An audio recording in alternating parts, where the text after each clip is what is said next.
On a avec nous un représentant des forces de l'ordre, Reda Bellage. Bonjour, vous êtes porte-parole Île-de-France, unité SGP. Vous venez d'entendre ce que disait Kevin Bossuet, parce que chaque fois qu'on parle de rodéo urbain, c'est toujours la même question. Est-ce qu'on doit changer de doctrine ?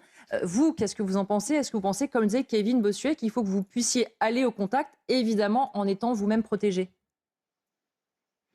Oui, c'est ça, c'est la problématique. C'est qu'aujourd'hui, si vous allez au contact et que la personne, l'auteur du délit tombe, s'il a des blessures graves, on mettra en avant la responsabilité du policier. Aujourd'hui, il faudrait qu'il y ait une législation, si on met ce type de mesure en place, une législation qui protège à 100% de policiers, que ce soit donc une personne morale, à savoir l'État, qui prend la responsabilité, l'entière responsabilité par rapport à une législation et des réglementations qui existent pour les policiers en cas d'accident. On parlait tout à l'heure, quand on voyait les images, de sentiment d'impunité. On voit des jeunes qui sont dans un centre commercial, qui utilisent toutes les infrastructures. Vous-même et vos collègues qui sont sur le terrain, est-ce que vous ressentez ça, ce côté impunité ? Ils se disent finalement, je risque pas grand-chose en fait.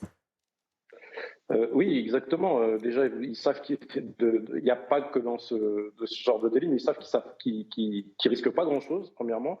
Et en plus, nous, on n'a pas les moyens aujourd'hui, à part sur certains départements où c'est mis en place à la demande des élus. Je vais donner un exemple de choses qui pourraient être faites au niveau prévention.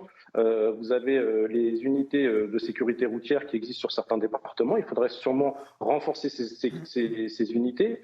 Ces unités, elles sont sollicitées par les maires, par les élus, des fois par les maisons de quartier, pour aller sensibiliser les jeunes par rapport à ça. Donc ça, c'est un vrai travail de fond. On a aussi une problématique, nous, sur le terrain, c'est que pour interpeller ce genre d'individu, il faut être motorisé aussi en deux roues. Et en une quinzaine d'années, je vais donner l'exemple du Val-de-Marne, vous avez plus de la moitié des effectifs qui ont été diminués au niveau des motards. Vous aviez aussi une structure. Aujourd'hui, les motards sont formés à l'École nationale de Sens. Et avant, on avait une structure à Rungis. Cette structure a été fermée.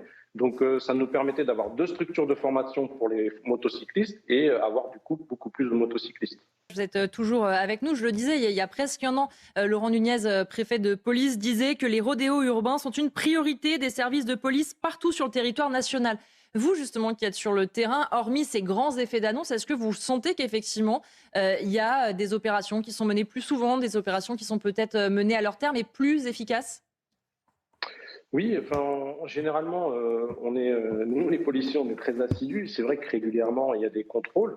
Maintenant, la problématique à laquelle on est confronté, c'est que lors de ces contrôles, régulièrement, malheureusement, que ce soit nos collègues motards ou que ce soit les collègues qui sont en véhicule, ne peuvent pas poursuivre les individus s'ils prennent la fuite, s'ils prennent trop de risques, je veux dire. Et surtout, ce qui est important, moi je l'ai constaté en me déplaçant quelques fois, c'est que est-ce qu'aujourd'hui on le fait vraiment dans les quartiers où la plupart des jeunes délinquants utilisent ces véhicules ? Je pense pas, parce que c'est pareil. Est-ce qu'aujourd'hui on peut aller dans tel ou tel quartier et pas être pris à partie pour effectuer des vrais contrôles ? C'est ça la question qu'il faut se poser. Et une vaste opération, je vous dis, c'est nos motards, ils sont équipés, ils sont entraînés beaucoup plus que ces jeunes. Ils font 3 mois et demi de formation et ils seront en capacité. Mais le problème, c'est qu'on les laisse pas faire. Sur une vidéo publiée sur les réseaux sociaux, 2 hommes échangent des coups en plein centre-ville du Mans, encerclés par des spectateurs. Un autre individu vêtu d'un pantalon rouge semble même arbitrer cette rencontre. Une scène similaire est filmée à Rennes, où 2 protagonistes sont encouragés par un public. Des combats illégaux qui se multiplient selon Reda Bellage, porte-parole unité SGP en Île-de-France. Ce n'est pas un phénomène nouveau, je pense que c'est plutôt un phénomène qui prend de plus en plus d'ampleur.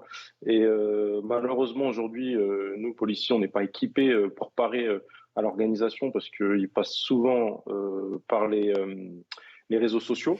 Est-ce que vous diriez, on vous a entendu aussi dans ce sujet, vous disiez que ce n'est pas forcément un phénomène nouveau, en revanche, c'est un phénomène qui prend de l'ampleur selon les remontées que vous avez du terrain ? Oui, malheureusement, avec la violence et la banalisation de la violence, on est en plein dedans, vous avez toujours ces problématiques de réseaux sociaux, c'est-à-dire qu'on donne rendez-vous à la dernière minute à un lieu bien précis, dans un quartier bien précis ou dans un stade bien précis. Et donc, nous, policiers, on n'a absolument pas les moyens de savoir à quel moment ça va se dérouler. Et la problématique aussi sur place, c'est que quand ça se passe dans les quartiers, les gens n'appellent pas forcément par peur de représailles. Quand ça se passe dans les stades la journée, vous avez vu, on le voit sur les images, vous avez une cinquantaine, voire une centaine de personnes sur place. Nous, la nuit, il faut compter n'importe où en France. En général, vous avez un véhicule par circonscription, sachant que sur une circonscription, des fois, vous avez 5, 6, 7, 8 communes, voire une dizaine de communes. Et la nuit, quand ça se déroule comme ça dans la nuit, nous, on ne peut pas faire grand-chose.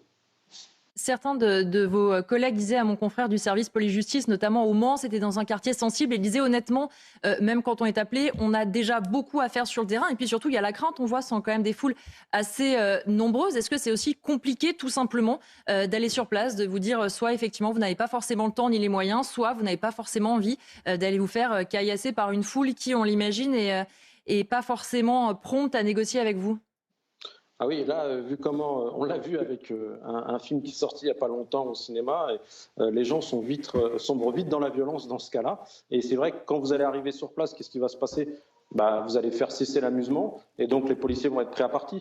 Donc qu'est-ce qu'on va faire? On va lancer des grenades de désencerclement, on va peut-être on va être obligé de faire usage de la force après les sommations et du coup on va faire face à une situation qui va dégénérer complètement.